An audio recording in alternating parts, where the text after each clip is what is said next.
Coming live from the Tivoli Met Radio studio here on Auraria campus, this is All Sports with Gerardo. Thank you for listening to All Sports through Met Radio on mymetmedia.com, live every Thursday from 3:30 to 5 p.m. This is your host Gerardo, and all I talk is sports. On the show today, I am going to talk about NFL football, Major League Baseball, college football, and tennis. So before I start the show, I hope you all had a great week. To start off with Major League Baseball, Christian Yelich will miss the rest of the season after he fractured his right kneecap during the Brewers-Marlins game on Tuesday, September 10th.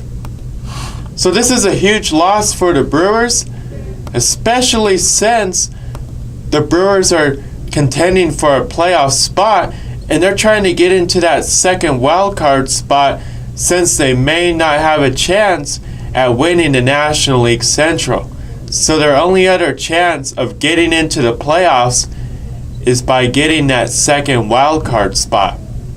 But by losing Christian Yelich, which was your best offensive player and your best player on the team, it really sucks for the Brewers, and this is a huge loss for the Brewers. Especially with the type of numbers that Christian Yelich has produced this season.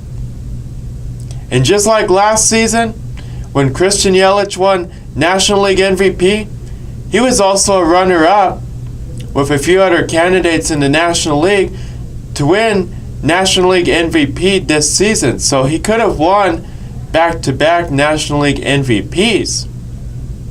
But since Christian Yelich will miss the rest of the season, the Brewers are definitely going to miss the production that Christian Yelich offered at the plate when he was batting and in the outfield on defense. This season, just like last season, Christian Yelich definitely had MVP numbers. So Christian Yelich landed up finishing the season with 44 home runs, 97 RBIs, 30 stolen bases, and just overall, he had great numbers this entire season, just like he did last season. We'll never know, but Christian Yelich could have won back-to-back National League MVPs. But this is definitely a huge loss for the Brewers. The Red Sox fired President of Baseball Operations, Dave Dombrowski. Pete Alonso, Mike Trout, Cody Bellinger, Christian Yelich, and Eugenio Suarez have hit over 40 home runs this season. Currently, Pete Alonso has hit 47 home runs, Mike Trout has hit 45 home runs, Cody Bellinger has hit 44 home runs, Christian Yelich hit 44 home runs, and he landed up finishing the season with 44 home runs. And Eugenio Suarez has hit 44 home runs. There's still 2.5 weeks left of the regular season, so we're going to have to wait and see what happens. But I could definitely see some of these individual players, or all of these individual players, hit over 50 home runs this season. Trevor Story now has back-to-back seasons with 30-plus home runs and 20-plus stolen bases. So right now I'm going to update you with the current Rockies schedule from this past week, and I'm also going to tell you who the Rockies go against in the next week. So to start off last weekend, the Rockies continued their road trip down to San Diego, and in this 3-game series against our divisional rival, the Padres, down in San Diego, before they landed up finishing the road trip and returning back to Coors Field this week. In the first game, the Rockies were able to win a close game, 3-2, which was great since the Rockies have not been able to win a game for a while and in the last few weeks. So the Rockies were able to end their 9-game losing streak, and they were finally able to win a game. So it was good that the Rockies were able to end this losing streak, but this winning streak didn't last for that long. In the second game, the Rockies lost the game 0-3, and in the last game of the series, the Rockies lost a close game 1-2. So overall, the Rockies were able to only win one game during this Padres series. This past week, the Rockies returned back to Coors Field to start their 9-game homestand here at Coors Field. And this 9-game homestand is basically their final homestand, which is a long homestand here at Coors Field this season.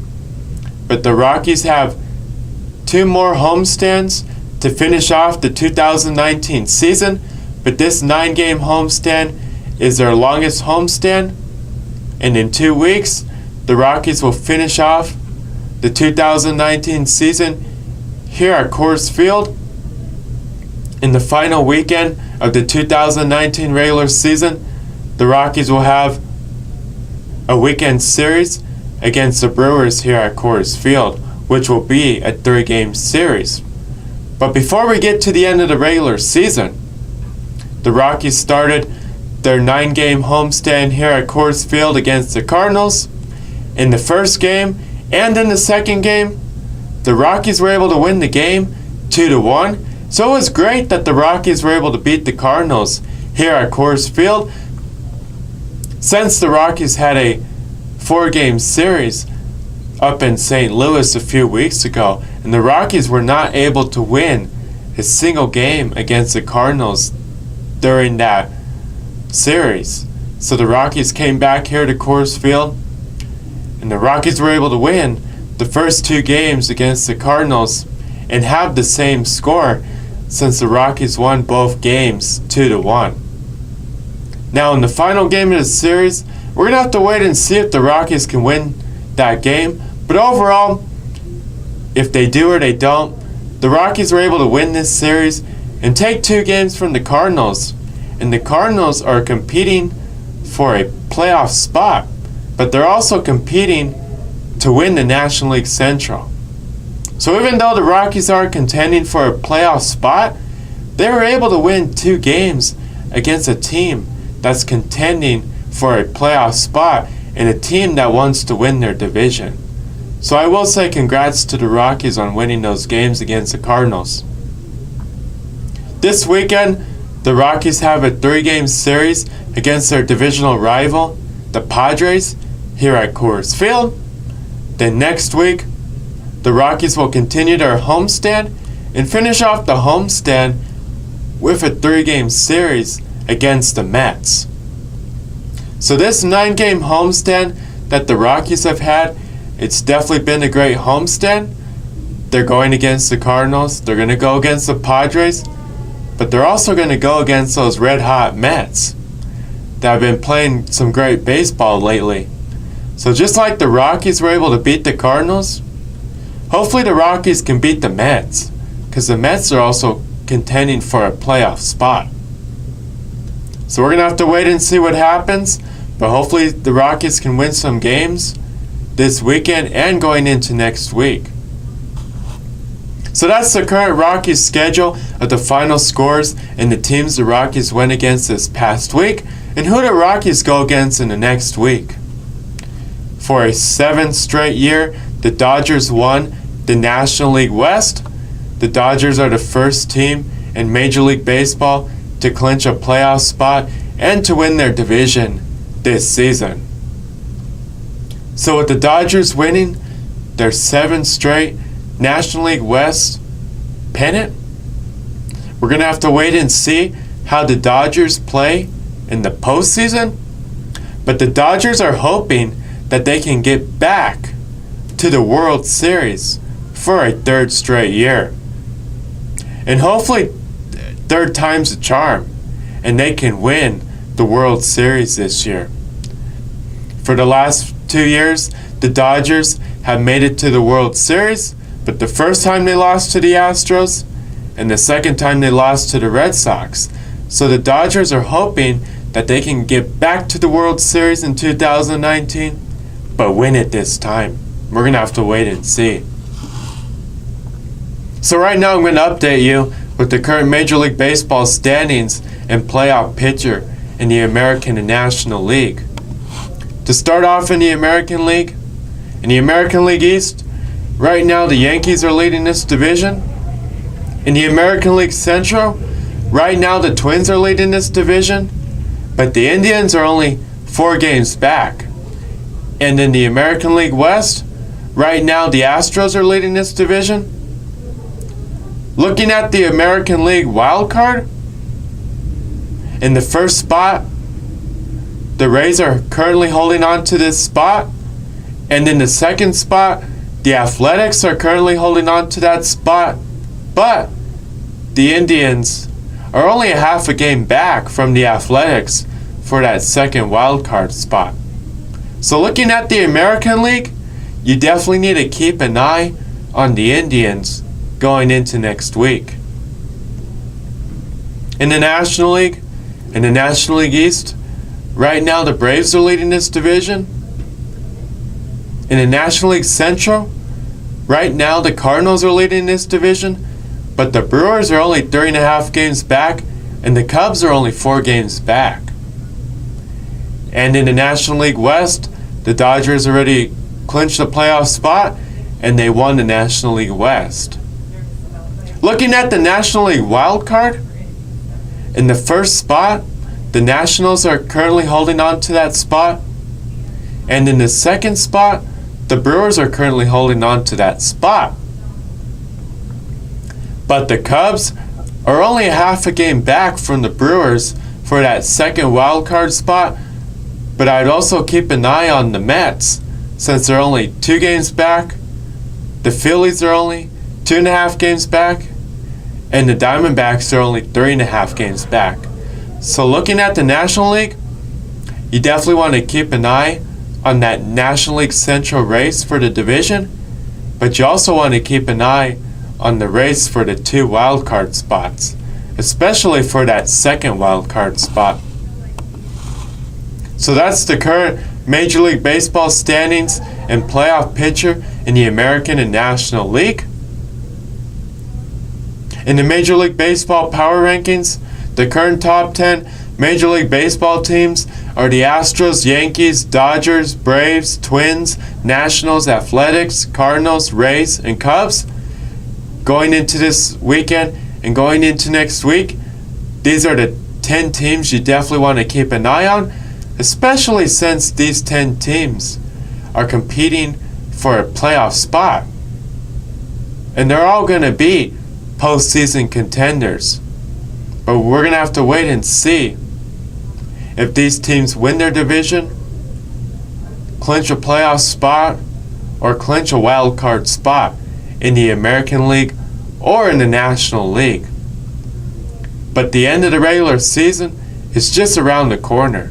So you definitely want to keep an eye out for these top 10 teams and their current playoff spot on the playoff picture in the American League and in the National League. Right now I'm going to take a commercial break. When I come back, I will talk about the NFL.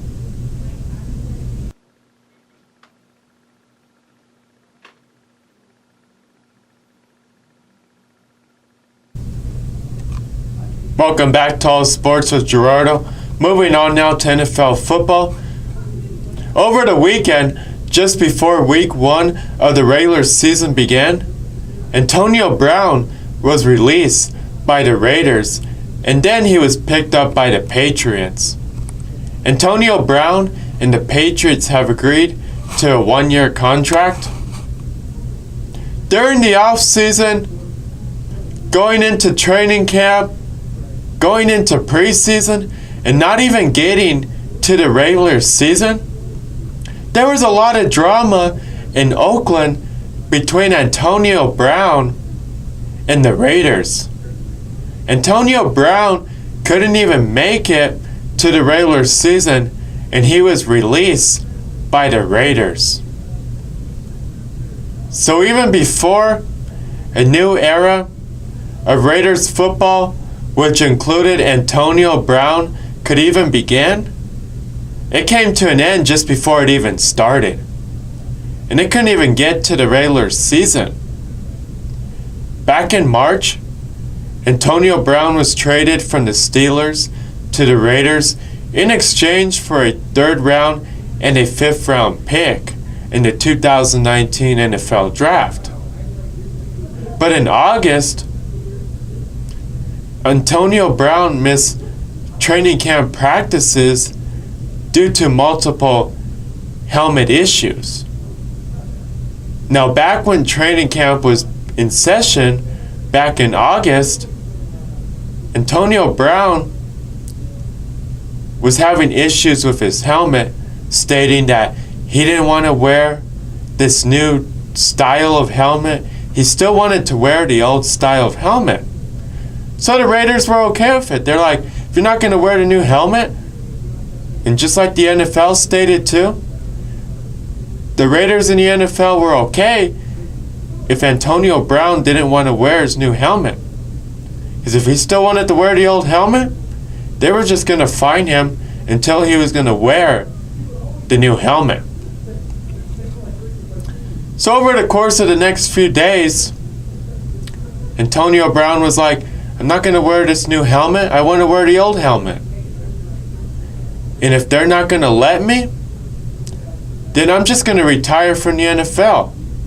I don't need to play football. Football's not my life. I don't need to play football. So over the course of the next few days, in the next few weeks, Antonio Brown finally agreed to wearing the new helmet,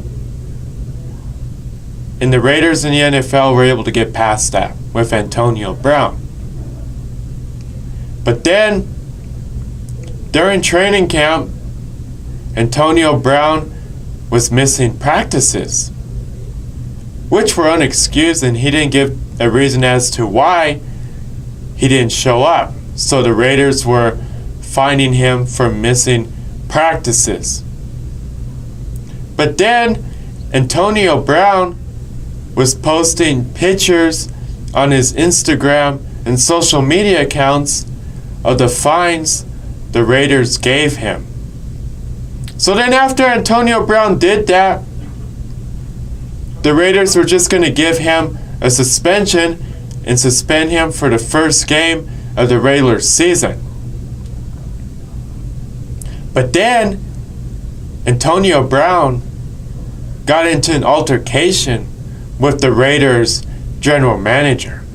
And according to sources, they say it almost got physical and that Antonio Brown was threatening the general manager of the Raiders. So after all that took place, the Raiders came to the conclusion that they weren't going to suspend Antonio Brown.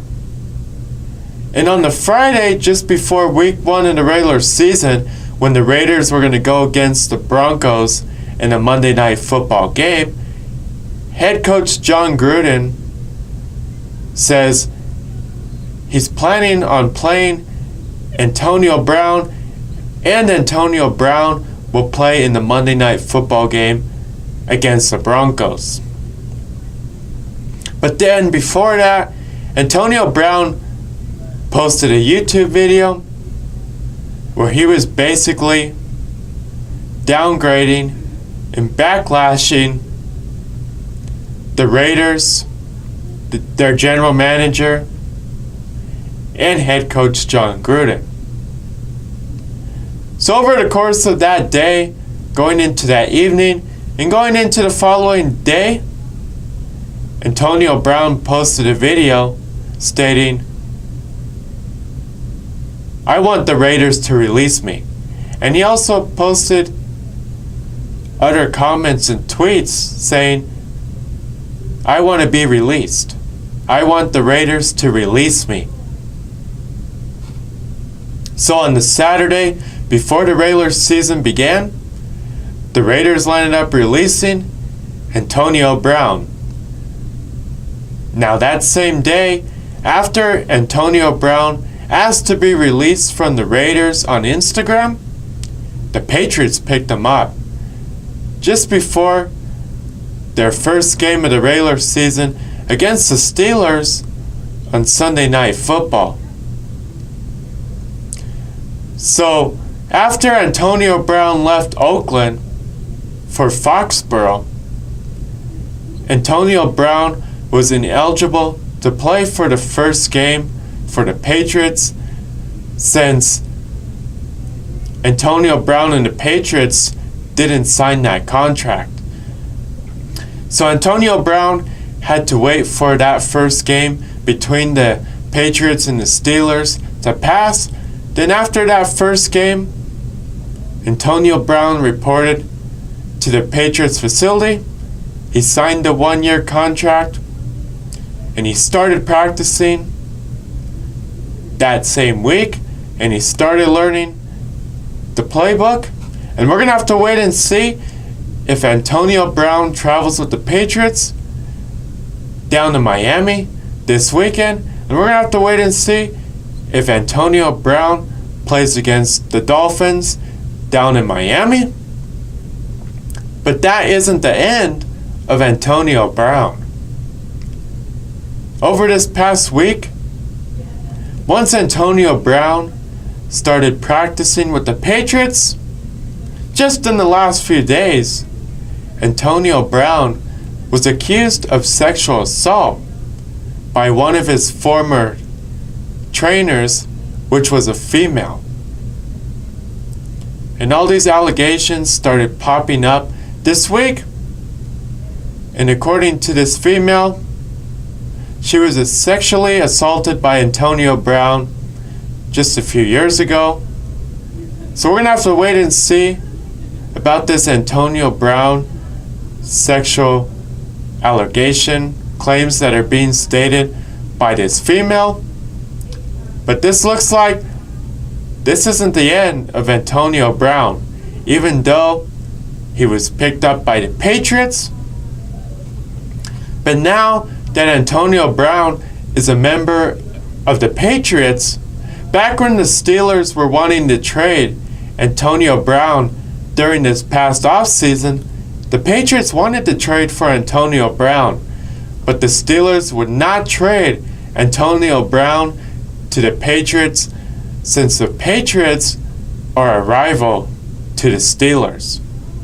But overall, now that we fast forward to the first week of the regular season, the Patriots didn't have to trade anything for Antonio Brown, and the Patriots ended up picking Antonio Brown. Now we're going to have to wait and see how Antonio Brown plays for the Patriots, especially on the offensive side. But if Antonio Brown plays great for the Patriots, this was definitely a great pickup for the Patriots, since Antonio Brown is one of the best wide receivers in the NFL. And to pair up with Tom Brady, since he's one of the best quarterbacks in the NFL, and he's one of the best quarterbacks to ever play in the NFL, this should be a great dynamic duel between Tom Brady and Antonio Brown. Tom Brady and the Patriots won Super Bowl 53. And they're definitely a favorite to win Super Bowl 54. So we're going to have to wait and see if Tom Brady and the Patriots reach Super Bowl 54 and win Super Bowl 54. But if the Patriots win back-to-back Super Bowls, it's going to be because of the Patriots offense. Since Tom Brady has Antonio Brown, and Tom Brady can throw the football to Antonio Brown, and having the best quarterback and having one of the best wide receivers on the same team, and having that same dynamic duel between one of the best quarterbacks and one of the best wide receivers, the Patriots should be one of the best teams in the NFL, and they're definitely favored to win this year's Super Bowl. So we're going to have to wait and see what type of season the Patriots have this year. The Patriots traded Demaryius Thomas to the Jets in exchange for a 2021 6th-round pick. Julio Jones and the Falcons have agreed to a 3-year contract extension.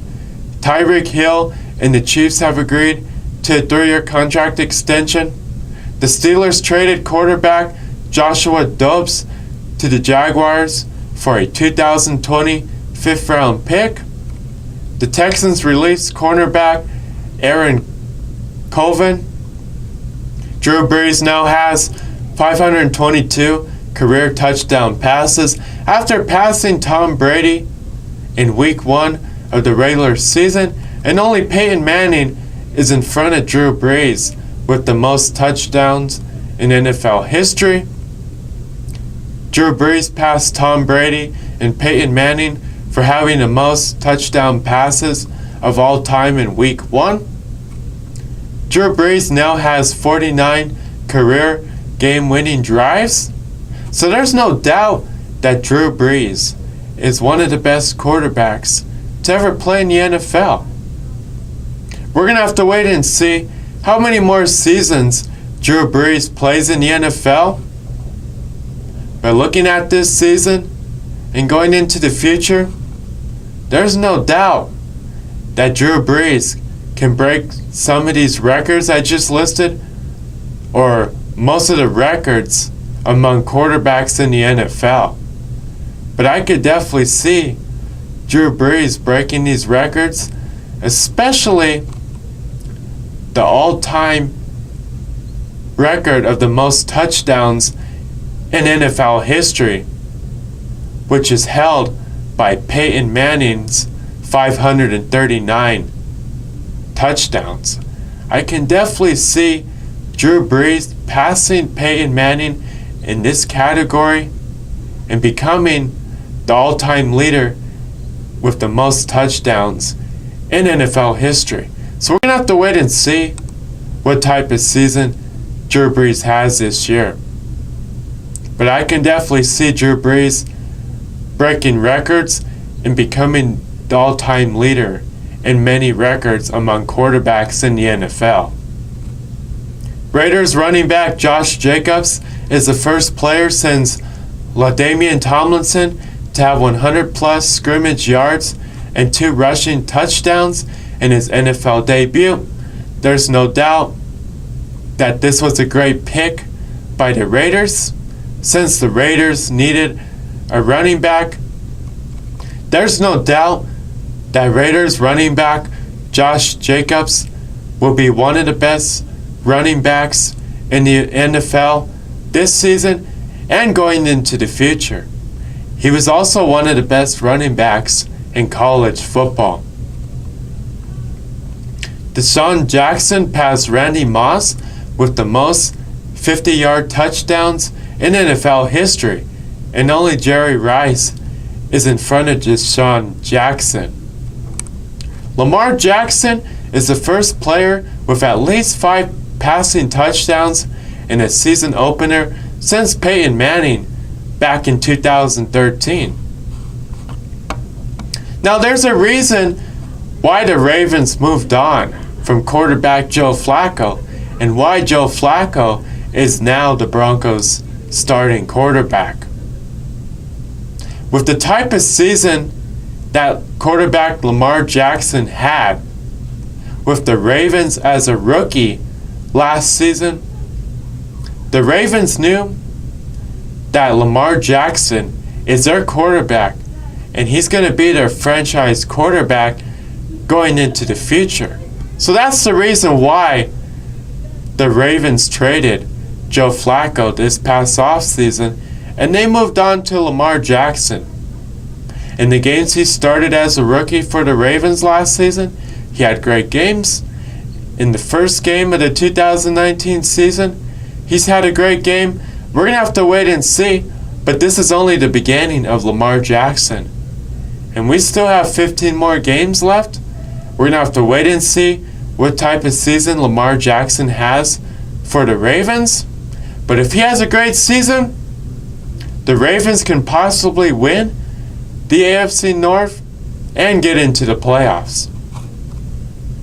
On Wednesday, September 4th, the Broncos agreed to terms with Empower Retirement for a 21-year deal to name Mile High Stadium Empower Field at Mile High. So just before the 2019 season starts for the Broncos finally have a name and a sponsor to be on Mile High Stadium. The stadium will no longer be called Broncos Stadium at Mile High. It will now be called Empower Field at Mile High for the next 21 years. So now that Mile High Stadium is called Empower Field at Mile High, I really like this name. It's a great name to be on Mile High Stadium for the Broncos. And since the stadium is now called Empower Field at Mile High, hopefully every time the Broncos come into Empower Field at Mile High and play all of their home games at Empower Field at Mile High, hopefully now the Broncos will have the empower to win all their home games here at Empower Field at Mile High. And hopefully the visiting teams don't come into Empower Field at Mile High and have the empower to win the game. We need the Broncos to have the empower to win their home games here at Empower Field at Mile High. The Broncos are tied for the best all-time opening game record in the NFL with a record of 39-20-1. The Broncos lost to the Raiders 24-16 in their first regular season game on Monday, September 9 in Oakland. Now, dissecting this game between the Broncos and the Raiders just played better. They played better on offense. They were able to score points. They had a really great running game since they had rookie running back Josh Jacobs. He really had a great debut in the NFL with the Raiders. He had a lot of yards. He had 2 touchdowns. The Raiders also played great defense, and they were able to stop the Broncos from scoring many points, but especially touchdowns. Now looking at the Broncos offense, they didn't play that great on offense. When they were able to get to the red zone, they weren't able to score touchdowns. It was mainly field goals. Now for the Broncos and for every other team in the NFL, if you want to win games, you're not going to win them by field goals. You got to win them by touchdowns. Now I wasn't really expecting the Broncos to win this game since the Broncos have a new quarterback, Joe Flacco, and they got a new offense. Joe Flacco's going to have to get used to Emmanuel Sanders, Cortland Sutton, Deshaun Hamilton, Tim Patrick, and the rest of his receivers at the wide receiver position and at the tight end position. We're going to have to see the Broncos offensive line play great. The Broncos are going to have a great running game with Phillip Lindsay and Royce Freeman. But the Broncos need to play better on offense, especially in the red zone. They got to score points. Can't be field goals. It got to be touchdowns. And on defense, the Broncos played solid defense, but they just weren't able to hold up the Raiders from scoring a lot of points and winning this game. But John Gruden and the Raiders were really able to shut down the Broncos' defense, especially with Von Miller and Bradley Chubb, since they weren't able to get to Derek Carr and sack Derek Carr.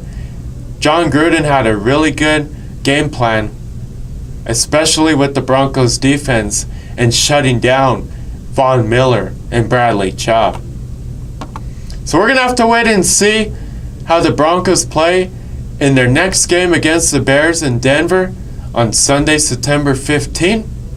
But if the Broncos want to beat the Bears in their home opener, they're going to have to play good in the red zone and score points. Not field goals, touchdowns. And they're going to have to play great on defense. Broncos wide receiver Tim Patrick was placed on injured reserve with a broken hand. This is the 60th season of Denver Broncos football. The Broncos' next game is against the Bears in Denver on Sunday, September 15. This is the second week of regular season football. So right now, I'm going to update you with the Week 1 final scores.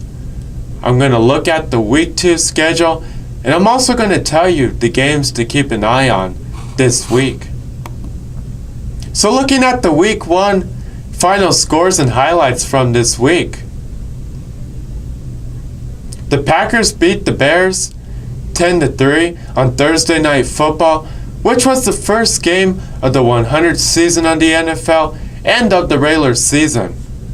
The Rams beat the Panthers 30-27. The Eagles beat the Redskins 32-27. The Bills beat the Jets 17-16.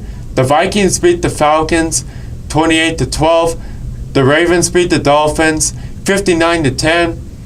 The Titans beat the Browns 43-13. The Chargers beat the Colts 30-24. The Seahawks beat the Bengals 21-20. The Cowboys beat the Giants 35-17. The Lions and the Cardinals game ended up tied at 27. The Patriots beat the Steelers 33-3 on Sunday Night Football. The Saints beat the Texans 30-28 on Monday Night Football. The Raiders beat the Broncos 24-16 on Monday Night Football. So those were all the final scores from these games from Week 1 of the regular season. Now looking at the highlights from the first week of the regular season, the Packers were able to beat the Bears in an NFC North divisional matchup. The Bills were able to beat the Jets by 1 point in an AFC East divisional matchup. The Ravens were able to blow out the Dolphins with quarterback Lamar Jackson after he threw 5 touchdowns. The Titans were able to surprise the Browns up in Cleveland and blow out the Browns. The Seahawks were able to beat the Bengals by 1 point. The Lions and Cardinals game was a great game, and it ended up tied at 27. The Saints were able to beat the Texans in a close game, and this was a great game all the way down to the end of the game, but especially in the last 2 minutes of this game. So those were the highlights from the first week of the regular season. Now looking at the Week 2 matchups, these are the games you want to keep an eye on this week. The Buccaneers versus the Panthers on Thursday Night Football. The Cardinals versus the Ravens. The Cowboys versus the Redskins. The Seahawks versus the Steelers. The Vikings versus the Packers. The Patriots versus the Dolphins. The Chiefs versus the Raiders. The Saints versus the Rams. The Bears versus the Broncos. The Eagles versus the Falcons on Sunday Night Football. And the Browns versus the Jets on Monday Night Football. But the Jets will be without quarterback Sam Darnold. He is ruled out for this game. Now looking at the Week 2 matchups, we have a lot of great divisional matchups, but we also have a lot of great matchups in general in Week 2 of the regular season. The Patriots, Chiefs, Saints, Rams, Eagles, Bears, Packers, and Browns are favored to win this year's Super Bowl. Super Bowl 54 is this February in Miami, Florida. The teams that have never won the Super Bowl before includes the Bengals, Bills, Browns, Cardinals, Chargers, Falcons, Jaguars, Lions, Panthers, Texans, Titans, and Vikings. in the Week 1 NFL Power Rankings, the current top 10 NFL football teams are the Patriots, Chiefs, Saints, Rams, Eagles, Cowboys, Chargers, Ravens, Vikings, and Packers. Right now I'm going to take a commercial break. When I come back, I will talk about college football and tennis.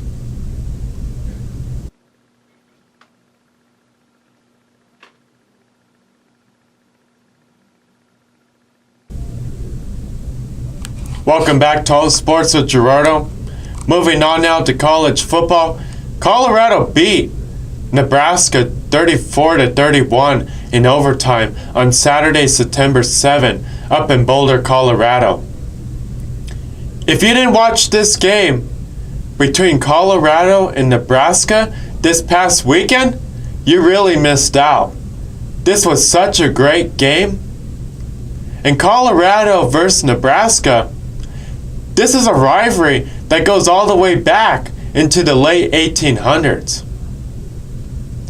Colorado versus Nebraska was a great rivalry in the early 90s when Colorado and Nebraska were ranked in the top 10 among college football teams, and they were even in the top 4 among college football teams.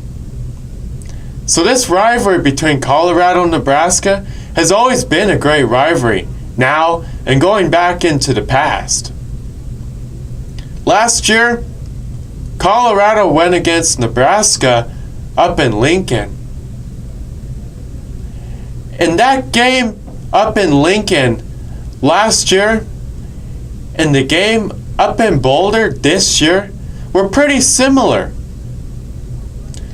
Nebraska started off the game by playing some really great football on offense and defense.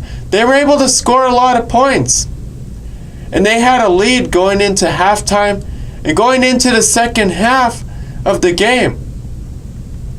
Now last year and this year, Colorado was trailing Nebraska at halftime and going into the second half up in Lincoln last year and up in Boulder this year.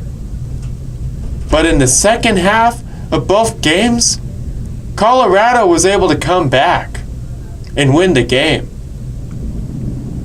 Last year up in Lincoln, Colorado came back after halftime and they had a game-winning drive to beat Nebraska at the end of the game.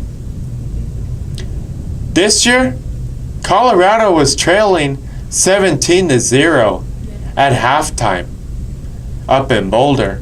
And in the second half, Colorado came back and they were able to have a game-winning drive, and they landed up tying the game at the end of regulation. Even though Folsom Field up in Boulder had more red in the stands, and the majority of the fans were Nebraska fans, and it seemed like it was a home game for Nebraska, Colorado was able to come back since they were up in Boulder and beat Nebraska in overtime. This was such a great game, especially in the second half. And if you turned off the game at halftime, since Colorado was losing to Nebraska 17-0, or you didn't get to watch this game, you really missed out on a great game. Colorado and Nebraska is a great rivalry, especially in the past. This was such a great game, especially since Colorado was able to send the Nebraska fans back to Lincoln with a loss. Colorado was able to come back and win this game in overtime, 34-31. And this game went back and forth a lot, especially in the second half. But Colorado was able to pull this upset and beat Nebraska this past weekend at Folsom Field up in Boulder, 34-31 in overtime. Colorado State beat Western Illinois 38-13 on Saturday, September 7. Colorado goes against Air Force on Saturday, September 14th up in Boulder, Colorado. Colorado State goes against Arkansas on Saturday, September 14th.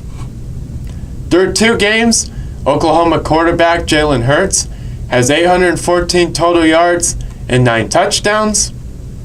This is the 3rd week of college football. So right now, I'm going to update you with the Week 2 college football final scores.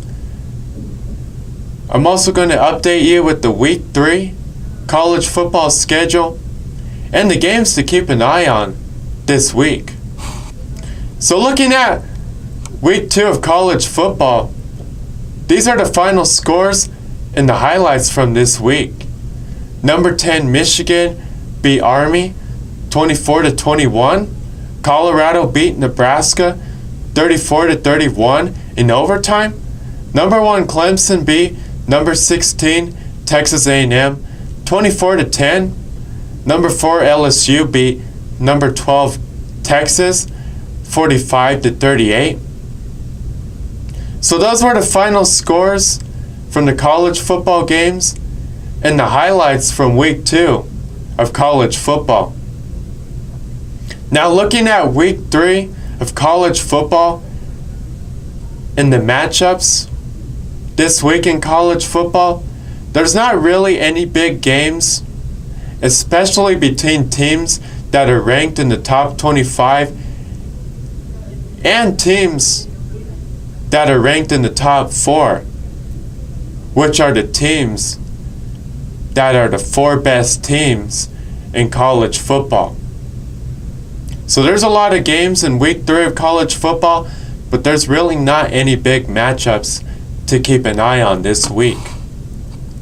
In the Week 1 college football AP Top 10 poll, the current top 10 college football teams are Clemson, Alabama, Georgia, LSU, Oklahoma, Ohio State, Notre Dame, Auburn, Florida, and Michigan. Moving on now to tennis, Rafael Nadal won his 4th U.S. Open title and his 19th Grand Slam title. Right now I'm going to take a commercial break. When I come back, I will talk about the end of the show.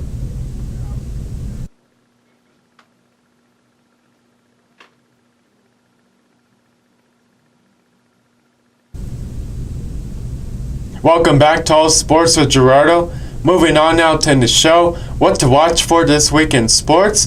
The Broncos' next game is against the Bears in Denver on Sunday, September 15. The second week of NFL regular season football, Colorado goes against Air Force on Saturday, September 14th up in Boulder, Colorado. Colorado State goes against Arkansas on Saturday, September 14th. CU Buffaloes, CSU Rams, the 3rd week of college football, Major League Baseball. Moving on now on the next show, I will talk about NFL football, Major League Baseball, NBA basketball, and college football. I hope you all have a great weekend.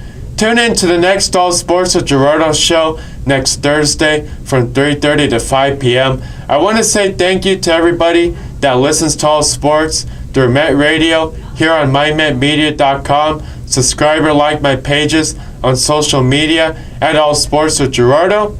Until next time, this is Gerardo.